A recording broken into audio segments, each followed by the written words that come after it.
Hello and welcome back to Bulletin Broadcast. I am Ben. I'm joined by the lovely Greg. I'm Greg, hello. Yes, hello. And the lovely Dan as well. Hello. Yes. And no, he goes by his new name, Next Gen Dan. Yeah, he's one of the privileged ones. Yeah. He's double privileged as well. Dan, tell us about your double privilege. Well, it depends how you look at it. Are you on about the fact that I have the Xbox and the PlayStation, or that I had two PlayStation 5s at one point?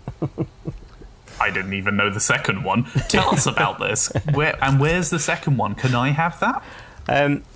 Unfortunately, no.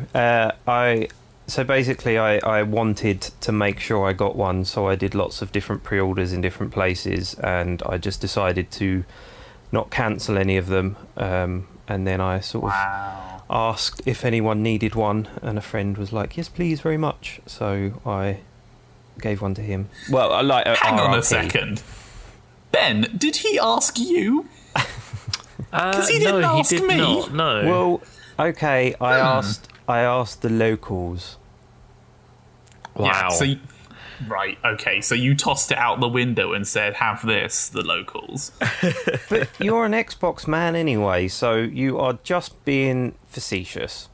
I'm not a man of any kind of particular stripe. I'm a man of all stripes at any given time. I'm like a super zebra. I would like a PlayStation 5. Can you give me that PlayStation? Can you take it back from the local and give it to me, please? I can't. I did try and pre-order another one yesterday, but the website crashed, so...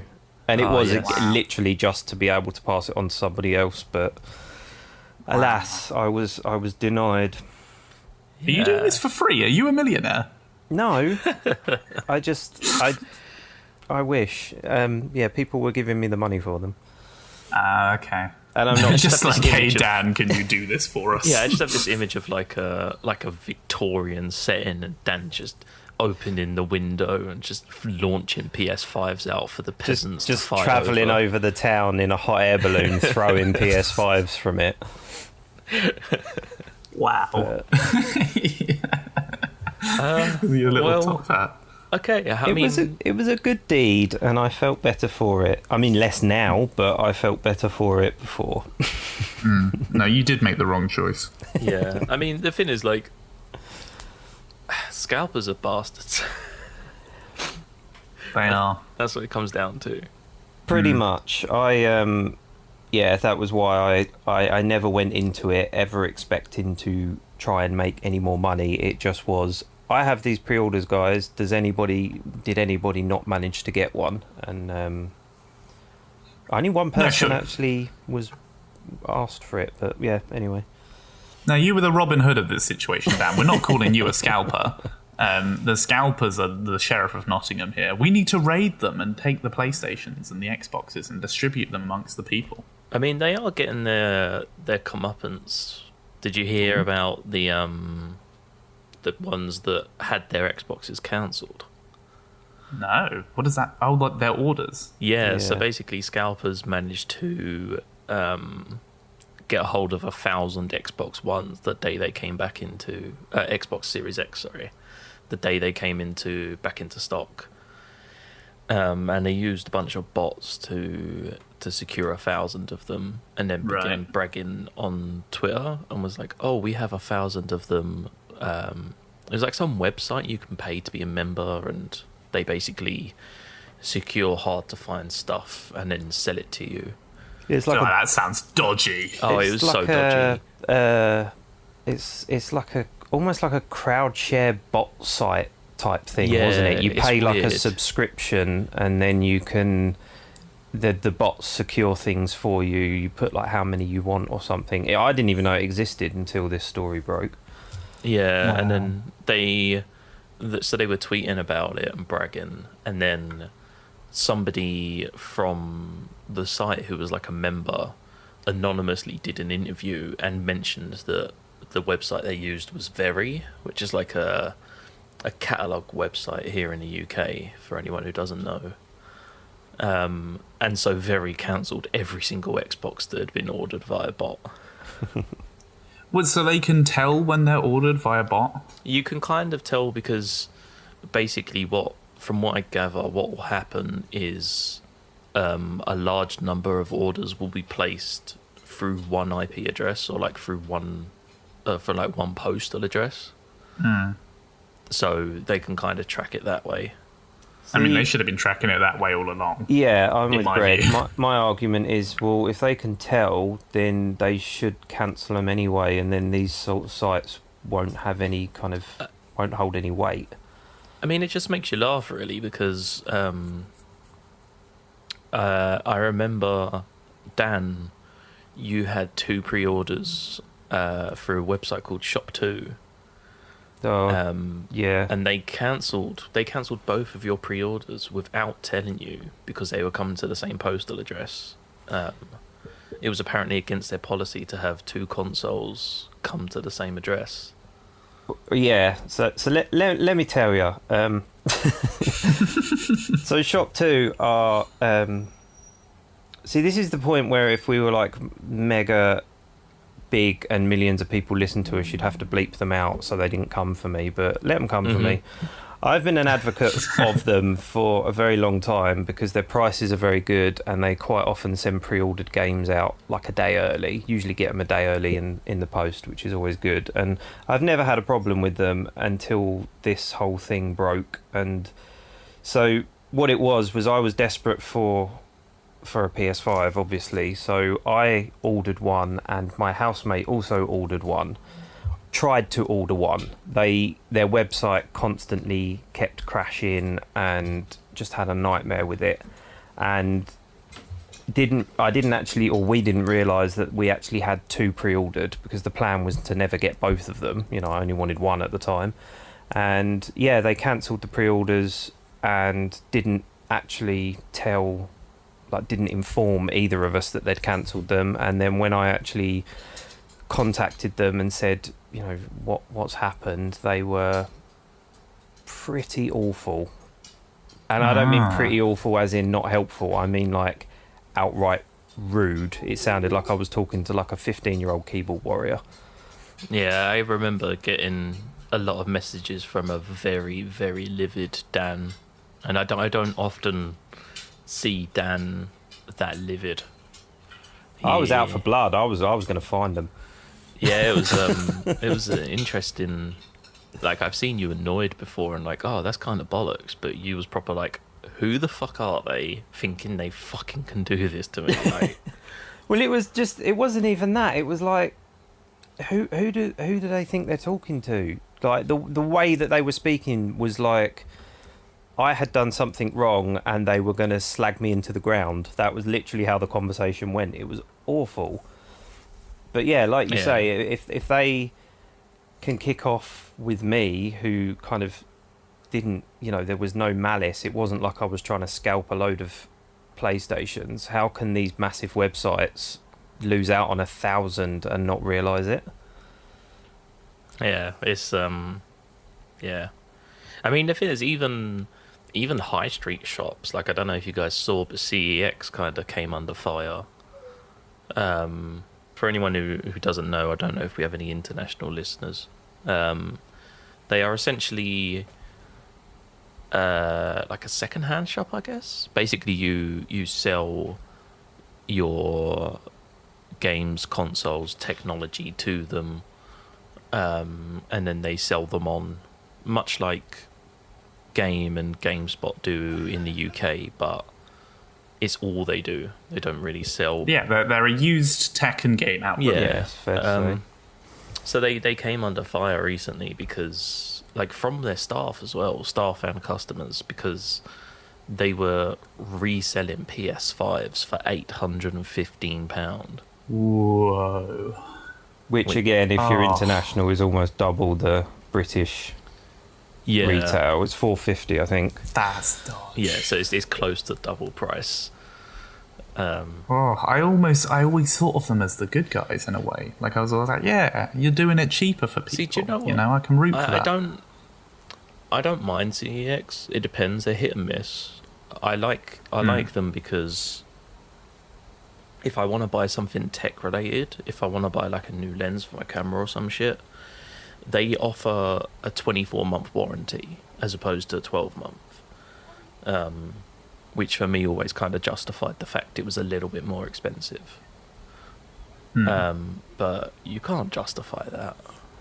Well, I mean, see, the difficulty is, so CEX are, like you say, they're second hand, and 90% of the stuff they sell, their prices are pretty good. You know, if you go to buy a game that's been out for a few months, or you go to buy a DVD or Blu-ray or whatever, they're going to probably be the best price in my experience. But then they've recently branched out into retro games, so like PlayStation, SNES, NES, that kind of thing. They always did PS2 games, but they've kind of branched out further.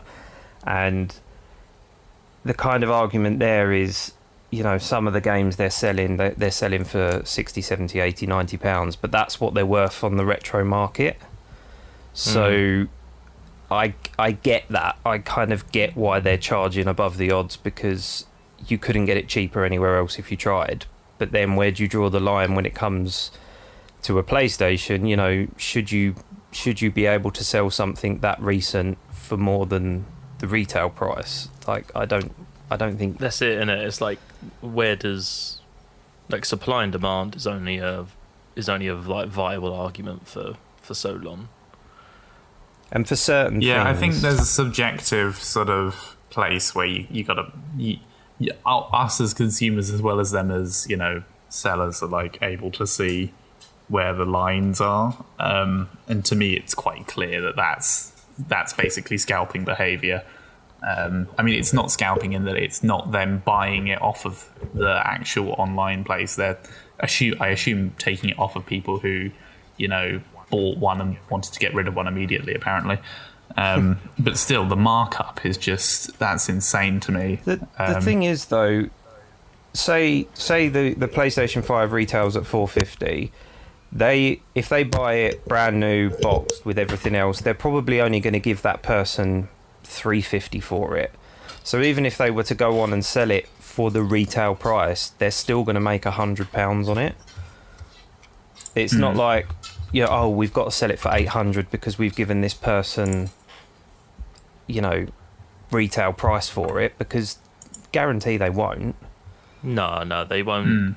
I mean, I remember trying to sell stuff to them before, and it was like, for argument's sake, say it's worth £100, they're like, okay, we'll give you 40 quid. And then they'll sell it for like 80 or 90. They've got better, I think, but they're not brilliant with what they offer. Yeah, no, look at that. That's interesting. So I've looked at it, and they buy PlayStation 5s for £650. So you could get your own PlayStation 5 and then sell it to them for a profit. That changes things slightly. Yeah, I mean, they are literally... it's a situation where they are redirecting the profit, which is a bit bizarre. Yeah, they buy it. It's literally on their website that they'll buy one for $650 and they'll sell it for $815. Is that... but again, retail price is something... Well, they're going to be walking away with almost £200 profit there. Is that the cash or the voucher price? Because I know they offer two different prices, don't they? It's the same. They're doing it for both $650. So that raises a whole new thing of, should they be, you know, how do they get away with almost encouraging people to sell something for more? They're encouraging scalping behaviour from... So, I got a second one. I could have gone and made £100 profit from that. Yeah. You would have made £200 profit from that. I could have probably doubled the money if I'd have sold it on eBay, but that was never the point. But sure, no, because you're an ethical young man. I'm a good guy. But yeah, yeah. That's weird that they're offering so much for it. Well, the thing is, they know that because of the time of year, people will pay it. which is the unfortunate truth. Yeah, true. It is. It's true.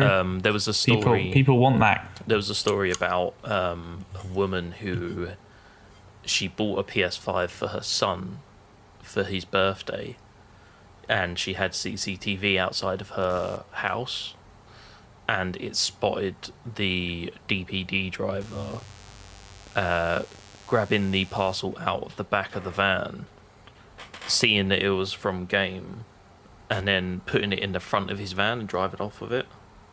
Oh my god! It happened a lot. There's been a lot of theft of PlayStation 5s, and obviously the whole Amazon thing with people getting like cat food and air fryers instead of. They reckon that wasn't an Amazon mistake. That was theft. That's people swapping them over somewhere along the chain. Yeah.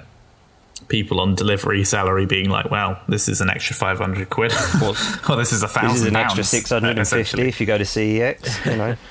Pull back. Yeah, I mean, delivery drivers do not get paid a lot of money. No, they don't. Ellie used to do it. I think she was being paid like 62p per parcel she delivered. Yeah, that's got to be. Would that that's worked out on a salary like per hour, or is that commission? She's commissioned to do. No, she's like 62p per parcel commission. What? And she had no control over how many she had. So there were some days where we went there and she had like 60 or 70, but then there were other days like mid-year when there was no sales on where we'd go in and she had like 20. Oh.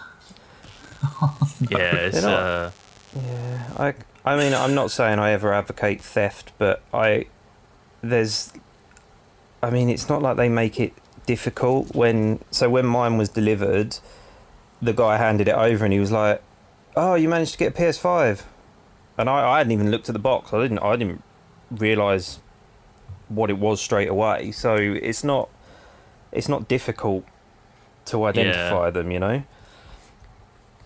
No, that's a shock. I mean, it's weird. I mean, we're going to be looking on this in a year's time and be like, that was such a weird time. Yeah, like, fuck it. It'll be a distant memory eventually. Oh, yeah. Hopefully. I mean, okay, so other than... Along with the whole of 2020, hopefully. Yeah, oh, Jesus Christ. I was going to say, other than next-gen consoles or lack of, how have you gents been doing? I mean, I'm all right. I've actually, I have a new TV. Ooh. Yeah. I mean, new is a strong word technically. It is my brother's old 4K HDR TV because he's got a new and better one. Hey, look, don't knock it, man. Don't knock it. No, I'm not knocking it. I love it. And it blows my mind how good certain games really look. Can you guys hear this dog? Yeah. What do you want, man? It blows my mind. I mean, of all the games that I've played on it, and I've had it about a month now, Assassin's Creed Odyssey just looks fantastic on it. The detail is amazing. I will just stop. I'll do when you have the little viewpoint thing where you get the eagle fly around and you look around and you trigger the synchronize point and it does that little view. I'll let that happen. And then I'll just sit and look for a little while before jumping into the haystack. Just have a little look around, you know? It's nice. It's real nice. I had a similar experience. I've been after a 4K TV for a while, and me and Eddie had planned to move out this year and move in together. And she was like, so we'd agreed that this year we wasn't doing expensive gifts. We wasn't doing anything kind of extravagant. So last Christmas was like the last big hoorah, and she bought me a 4K TV, and the first game I played on it was Spider-Man on the PS4 Pro, and God, I remember just looking at it and being like, wow, this looks so crazy. So crazy. That was like the first game I played, and then I put Death Stranding on a couple of days later when Ellie was here. And I remember gushing because you could count the individual blades of grass. There were 9. And Ellie was like, are you actually just like getting really hyped about it? And I was like, but look, you can see it's not a clump of grass. There are individual blades. Like, look at it. And she was like, yeah, it's grass. And I was like, no, look. Ellie was just like, who the fuck's this guy? This guy getting into grass over here. Well, Oh, man.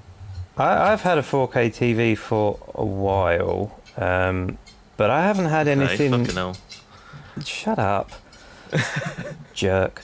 I haven't had anything. I haven't had anything Next gen 4K to actually play on it, which is odd. And the first experience I've had is the PS5, and yeah, so Knew you were going to bring it back to that next gen Dan over here. shut up. But my point is, Gregory, that I don't know if I'm being kind of, I don't know if the 4K is the blowing me away or if it's the PS5. Do you know what I mean? I don't know what the distinction is, but yeah, it is impressive when you actually get to play something in 4K. It's pretty amazing. What have you played on your brand new PlayStation 5 with your 4K TV? I have played. I've played and finished Demon's Souls, Miles Morales, and Astrobot. Wow. Okay, so which one would you say is most visually appealing? And I think you're going to say Demon's Souls, but which one? I am going to say Demon's Souls. Yes, it is. See, I'm not a massive fan of Soulsy type games. The only one I've ever played before was Bloodborne, because they're not really my cup of tea. I don't really understand why you would want to play a game that makes you want to hurt yourself. But I had to buy it because it's pretty much the most beautiful game out there at the moment. Because when you think of comparison, there aren't really any next gen games that have really. I mean, Xbox has none, and PlayStation has Miles Morales, which, from what I've seen, looks pretty decent on a PS4 anyway. But yeah, it is amazing. Like, it to the point where, like, I went into the photo mode and just zoomed, like, flew the camera over to a wall, and just the level of detail on just a random wall is phenomenal. Do you know what I mean? Like, Ben, did you hear that? Mm-hmm. Dan went into the photo I am mode. not Who that could much have of seen a that photo. comment? Oh, I hate you both. I knew you were going to bring it up. I didn't know that you knew about the photo mode, Dan. I am not a massive nerd for photo modes. I don't always bother with them, you horrible people. Oh my god, I swear, if I go through your Twitter feed now, it is just photo mode fucking uploads. Because that's the only way Or I know your how to Instagram. upload them. That is not photo mode, those are screenshots, and they're different things. All right. I mean, I will Just jealous 'cause actually you've got just... peasant consoles. Wow. Whoa. Hood took a turn Okay, for the the gloves worse. are off.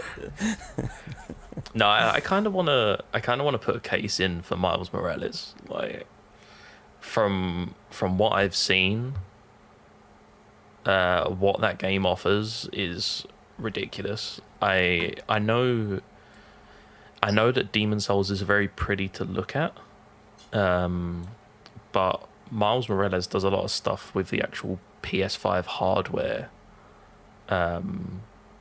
that will be interesting to see what others can do in the future. Just in terms of the big ones like the ray tracing. That's something that is a very small detail, and you don't really notice it unless you're looking for it. But I think you have to put it into a fidelity mode. You have to take it out of 60 frames per second and drop it down to 30 to get the ray tracing. Well, no, there's two. So I did play around with this. I tried to do the whole techie thing because I'm not brilliant at it. Although I know where the photo mode is. If when you boot it up, the standard settings are 30 frames per second with ray tracing, and there's a couple of other things it mentions, but I don't really get it. and then you can change it to 60 frames per second. And I played it in both side by side, and to be honest with you, I couldn't tell the difference. And I just left it in the 30 frames. That's like the standard mode. I just left it in that.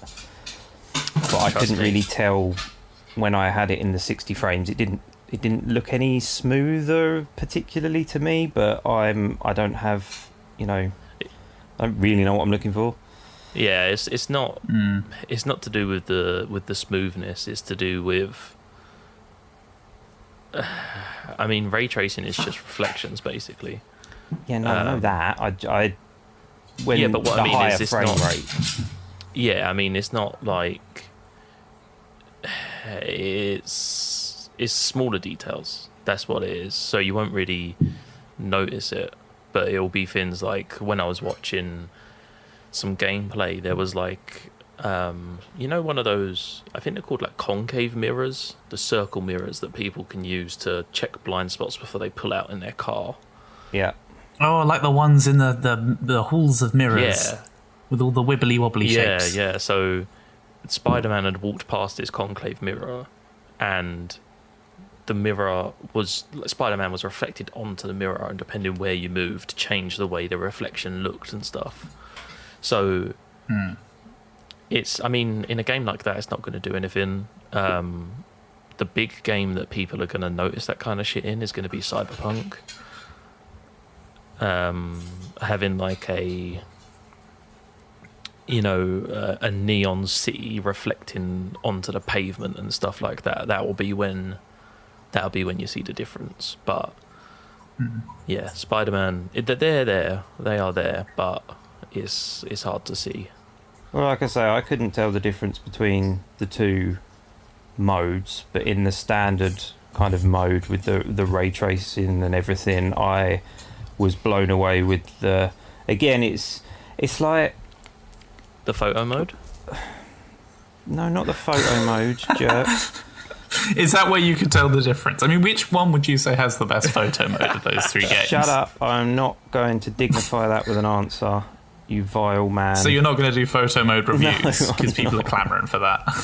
I don't always use them. 500 words on each one's photo mode. In fact, I didn't like the photo mode on Demon's Souls, so most of the ones, of the snaps that I took were just during gameplay. So, but I will say, Ben, can you believe this? He's bringing up the photo mode again. I heard. Say that the screenshot function is a million times better on the PS5, because on the PS4 you press it and then you forget you've pressed it and you'll carry on playing, and then 30 seconds later the game will pause because you pressed it and you'll be on a completely different bit that you didn't want a picture of. So yeah, I was impressed by that. Yeah. Oh, I just randomly remembered when you mentioned that. Did you know that the PS5 has a feature? So the DualSense controller has the microphone in there. So the idea is you don't need a headset because the microphone and the speakers are all in the controller. But did you know that it has a feature where when you unlock an achievement, it records the audio that's happening at the time that you achieve the achievement? There was like a guy who he did something in Demon's Souls, and he defeated some boss that he'd been trying to defeat for a while. And the audio picked him up, like literally screaming and cheering. And he only found out afterwards that it actually captures it. What does it do with that recording? Where does it put that? I would assume that it gets stored into like somewhere on the hard drive. Okay, that's reassuring, because I just in my mind imagine people like playing games and having sex, and that being put up on the public space where people are just hearing this stuff. Oh no, I don't. I think unless you share it, I'd assume it goes to like a gallery or something, and you have to physically share it. Well, I was aware of that, and I turned all that crap off, mainly because playing the VR Astro's Playroom on PS4, it takes one of the games takes a photo of you when you finish the game or finish the level or whatever. And I have a very vivid recollection of saying to my friends, come around and play VR, and then it's showing them a photo when it loaded up of me in my pants with a VR headset on playing the game, and I was like, Jesus, thank Christ I had underwear on, that's all I'm saying. Oh gosh, it was mortifying, just... and I've never ever found out how to delete it, so it's still floating around my PS4 somewhere.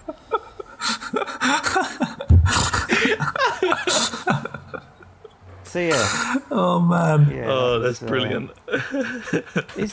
Technology goes too far sometimes. I don't mean I'm all for the whole, let's take a photo or let's record a bit of audio, but just let me know, heads up, Yeah, definitely. Yeah. I mean, okay, so yeah, but other than consoles, how have you been doing, Dan? I'd prefer to talk about consoles. 2020. Yeah, I was going to say. I know that you've been like trying to move and had some issues and shit, but everything's just terrible. I'm very happy that I have consoles to distract me. Oh yeah. I mean, consoles have been a godsend for me this year. It started with Animal Crossing. That was like a big saviour for me. And then, yeah, shit has got crazy in my life at the minute. It's like, tell us about your life. Oh, dude, you don't want to know. So, I live in a house share. I think I've spoke about that briefly. There's 5 of us in the house, as well as a landlord who lives in a very posh shed at the bottom of the garden. Yes. Like a little ogre or something. No, see, he has like this shed at the bottom of the garden, and I actually was in there the other week because he called me in to have a chat. And it has its own shed. It had its own bathroom. It has its own kitchenette area. It's very nice. It's very heated. I was like, what the heck? Like, you would have thought it was a studio flat if you didn't know that it was a bloody shed in the bottom of a garden. The shed gremlin that owns you. Come in. Come and see me. So, as weird as this sounds, I don't know how much I can talk about because it actually ended up in a legal case between me and my landlord. Wow. Yeah. Between you and the shed. Yeah, the shed gremlin. So I'm waiting on confirmation from my solicitor that we are going to take it to court and make it a whole big legal case. Wow. But yeah, essentially, there has been attempted illegal eviction. There has been common assault against one of the other tenants. There has been harassment coming in. Allegations of? No. All of the above. Not allegations. Oh, it's now proven. Yeah. He was arrested for the common assault. Okay. He has attempted to illegally evict people. That hasn't actually happened as of yet. Yeah, it's all been proven that what he's doing is wrong, but he thinks he's right, so he's keeping going ahead with it. I feel like this is us truly making it. All we need is a clickbait title of "My landlord shed gremlin tried to kill me," and we have made the big time. That's it. Yeah. I mean, if it's all like proven, then Ben, I'm sure you can say landlord shed gremlin tried to kill me in the title. So yeah, that's been crazy, and it's been kind of fucking with my sleep pattern, as I'm sure you can imagine, because the landlord likes to come into people's rooms unannounced.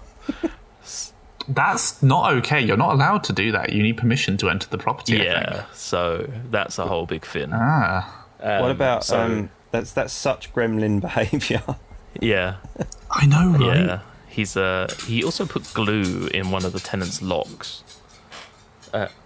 Yeah, so she was on the ground floor, and she was in what was the living room. So she has a garden access door and a bedroom door, and there'd been issues between them. and she had her key in the lock in her side of the room, obviously, to stop him putting his key in to open the door.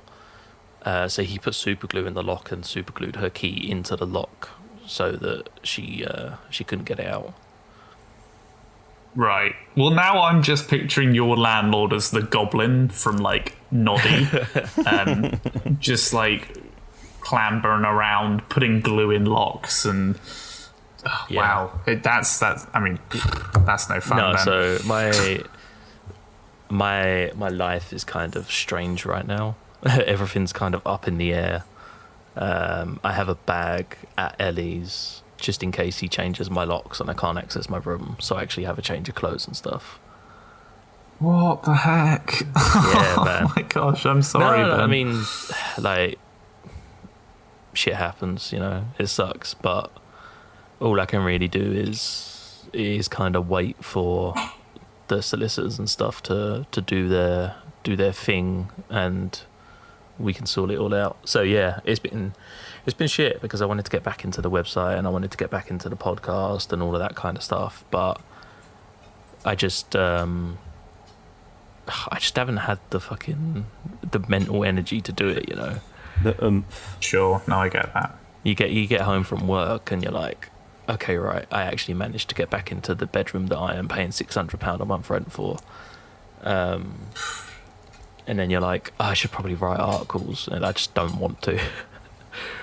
Yeah, I mean, it's hard to have the emotional bandwidth for, you know, writing about how the PlayStation 5 had this game coming out for it when you're dealing with actual issues like that. I mean, so yeah, to bring it back to what Dan was saying, like, video games have been a big saviour. Got back into streaming on Twitch just because I was like, do you know what, I want to play some games, I want to talk to some people, so that's been a bit of a saving grace. I sound really cold and unfeeling, but I knew this with Ben, so I'm not I'm not evil, just ignoring you, Ben. No, Just no, explaining to people. Me and Dan have kind of talked, like, Shared sort of horror privately stories about of- shit that's happening. Gosh, oh no, I'm sorry, friends. I feel like we're all suffering under the heel of the No, man. it's cool. I mean, like, at the end of the day, what can you do? You know, there's things that happen, and you just have to cope with it. 2020's been kind of shit for everyone, really.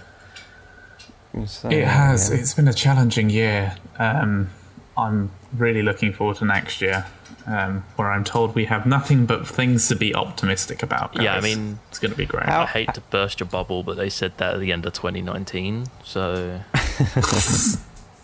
Yeah, but I mean, like, it is at the point now of, well, I mean, how bad can it get?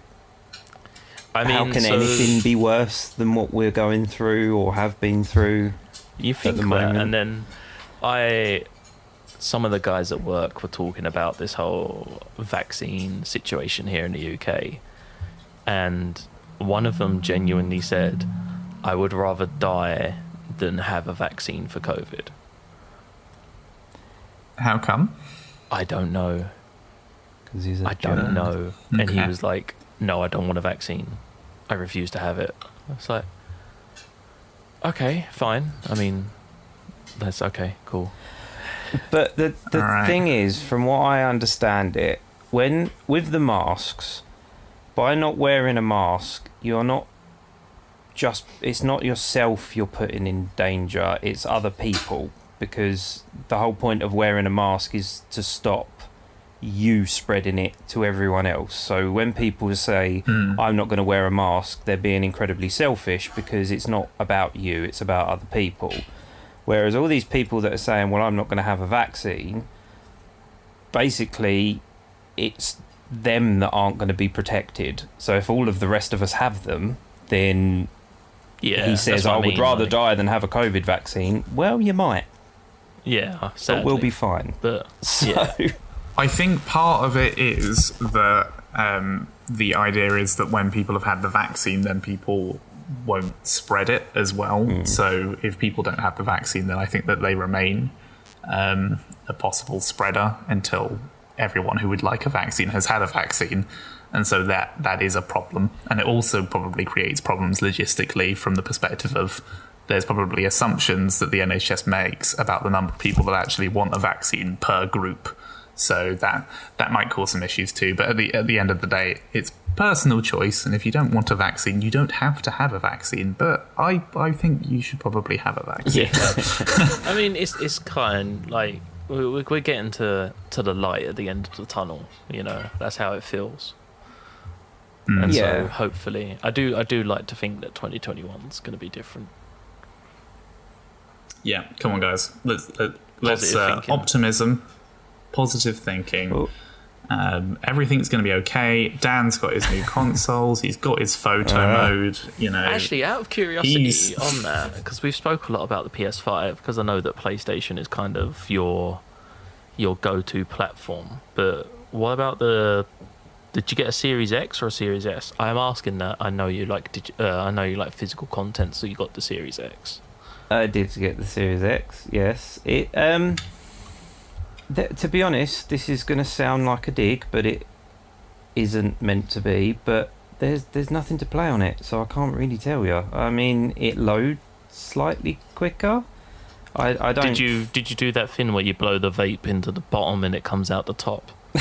No, and I didn't do the thing with the ping pong ball either. Oh.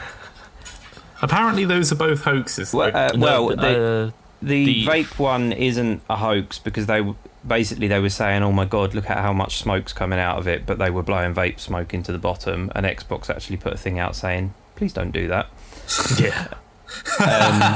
But the ping pong ball one was a hoax. But yeah, I mean it. I'm just a bit flabbergasted with it because it like there isn't anything. Like I say, I mean it loads quicker. I don't particularly think anything looks better.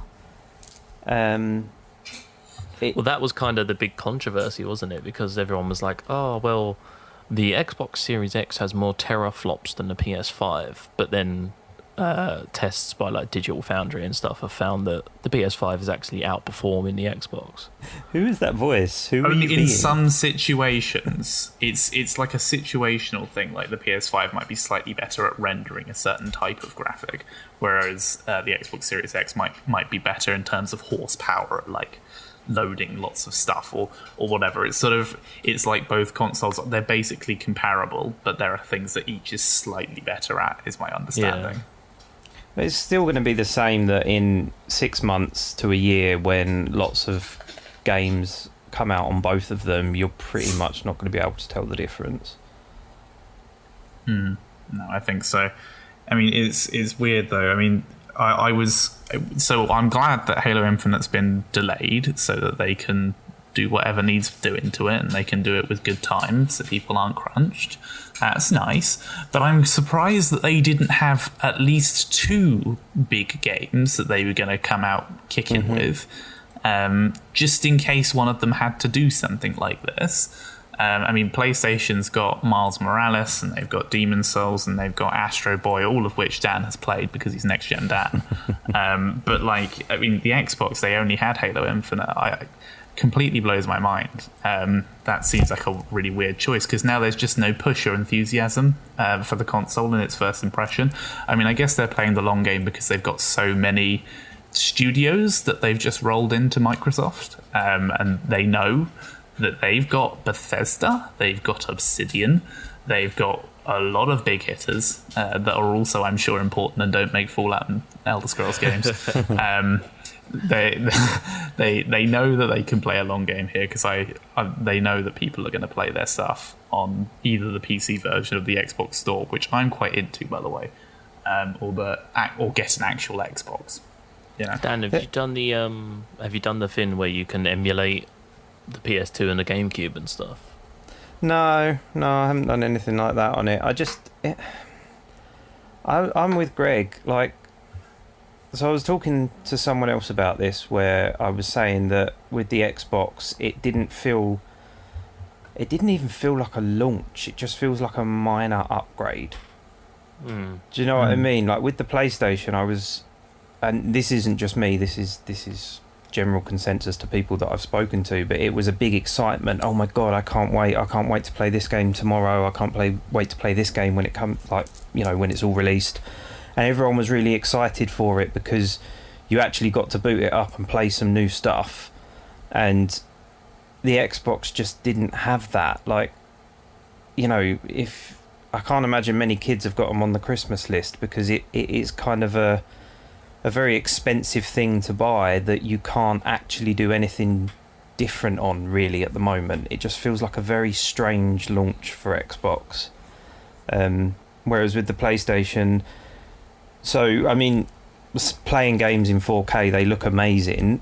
Graphically, it's not much of a jump, I don't think, from the PlayStation. Like, I feel like this is the closest comparison in terms of graphics. You know, this generation and the last generation, they're very close looking, but it's kind of the level of detail and stuff. And obviously with the PlayStation, you've got the new pad that performs in a different way. With the PlayStation, it feels like it's been a launch. You know, there's new games, new pads, new ways of playing and stuff. Whereas the Xbox it doesn't have that for me. And I mean, personal opinion and everything. It would be interesting to see in like 6 to 8 months' time what the consensus is, because I have to agree with you guys that Xbox are definitely playing the long game. And I mean, can we just appreciate the Xbox Games Pass? Like, that is a thing of beauty, really. Yeah, I'm very enthusiastic. I mean, it's I've had it on the PC, and it's been good to sort of dip my toe into lots of games that I'm interested in, but I wouldn't buy, and be like, okay, I have absolutely loved this game. I'm really glad that I gave this a go. Or Microsoft Flight Simulator, which has a fun idea, and like, you know, 5 minutes in, you're just like, okay, that was fun, right? Like, I wouldn't have bought that for 40 quid. Yeah, just they're definitely.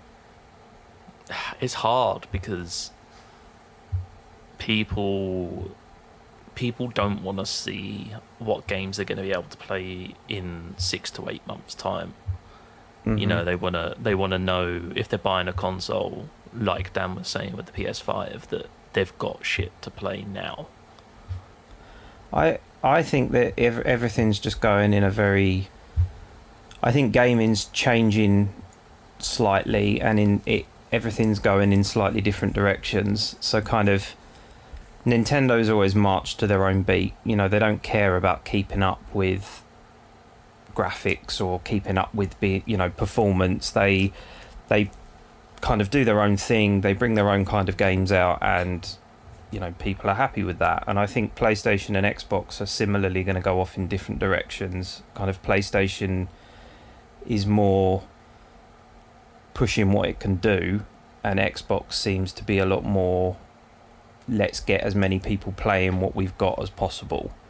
Yeah, and I think they're kind of, because the way they've spoke as well, basically saying that most of what they've got on the horizon will be coming out on the current gen Xboxes as well. So, you know, it's more about, let's bring out these games that we think are great and get as many people playing them as possible, regardless of the platform.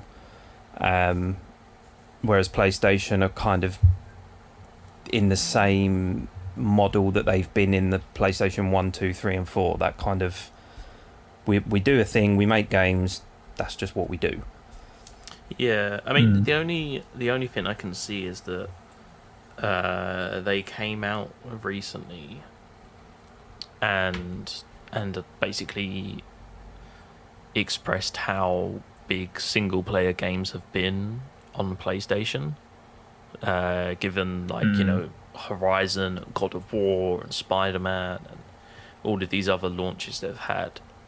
So I think we're going to see PlayStation kind of move away from, you know, I mean, in terms of the first party stuff, move away from this kind of multiplayer focus, and we might see a lot more story-driven games come into the PlayStation. Yeah, I mean, they know they don't want to compete with multiplayer games that command these big audiences that are on third party. Like, they don't want to get in there and deal with a Fortnite or, a Call of Duty game or whatever. They're just like, that's not us. They know that what they want to do is have these curated single player experiences, which knock it out of the park every time. They put loads of work into it. They want them to be special. That's their brand and their vibe. Xbox are all you can eat. Yeah. I mean, yeah, you got to look at PlayStation's first party launches. You had Spider-Man. You had let's think. Persona 5 was on the PlayStation exclusive. God of War, Last of Us 2, Horizon. I'm sure there are more I'm missing. No. I mean, they're all going in. You're right, Dan. They are all going in different directions. And I think it's the first time in a while that we're seeing legitimate competition between the three. In that they're each sort of encouraging each other to not copy each other, but go in their own directions. Yeah. So I'm quite optimistic about this generation. I actually think it'll be quite a good one. Yeah, I mean, I'm the same. I never understood. See, part of my problem with the last generation was, if you had a PlayStation or you had an Xbox, it was just based on preference. And unfortunately, a lot of my friends tended to lean towards the Xbox, and I tended to lean towards PlayStation. So they play a lot of sort of multiplayer games together, or sometimes they don't. They play single player, but they just party up and chat. And I kind of missed out on that because there wasn't really any games that I was that bothered about. And it was just a case of you had two consoles that were basically doing the same things. But now, like you say, I think it's going to be, well, if you want to play on the go, you want handheld, you want party games, you'll go for Nintendo. If you want to play more casually, and when I say casually, I mean like you were saying, Greg, where you want to dip your toe into lots of different things to see what you like, I think you'll go for Xbox. And if you want these big, I'm playing a movie, but I'm not really because it's a game, I think PlayStation is going to be the way to go. I just think that that's the direction that they're all going in. So rather than just, I prefer one over the other, there will be legitimate reasons to choose the one that you choose based on your play style, which I think will benefit a lot of people. Yeah, it's just a good time to be a gamer for sure. Yeah. Yeah. And in a few years, Microsoft will eventually get all of their, new studio acquisitions to put their offerings out there, and they'll park their tanks on Sony's lawn with lots of excellent experiences, I hope. And it'll be interesting. Or they'll just team up with Disney and buy the entire planet, and we will not have a choice. We will live in a post-apocalyptic Microsoft Disney world. Oh, can you imagine? I'd love that. I feel like that's a nice little natural conclusion, I think, guys. Yeah, good talk, friends. Yeah, it's been nice to be back. You did it. Natural conclusion of post-apocalyptic world. I mean, it's coming. Let's be honest. It's inevitable. You march with the change, and you make sure you get the most guns and tins of food first, or you're dead. All right. Well, thank you guys for being with me. You two. That's all right. Thank you, Ben. Man. It has. Yeah, and thank you guys for listening, and we will see you guys next time. Bye, friends. Bye.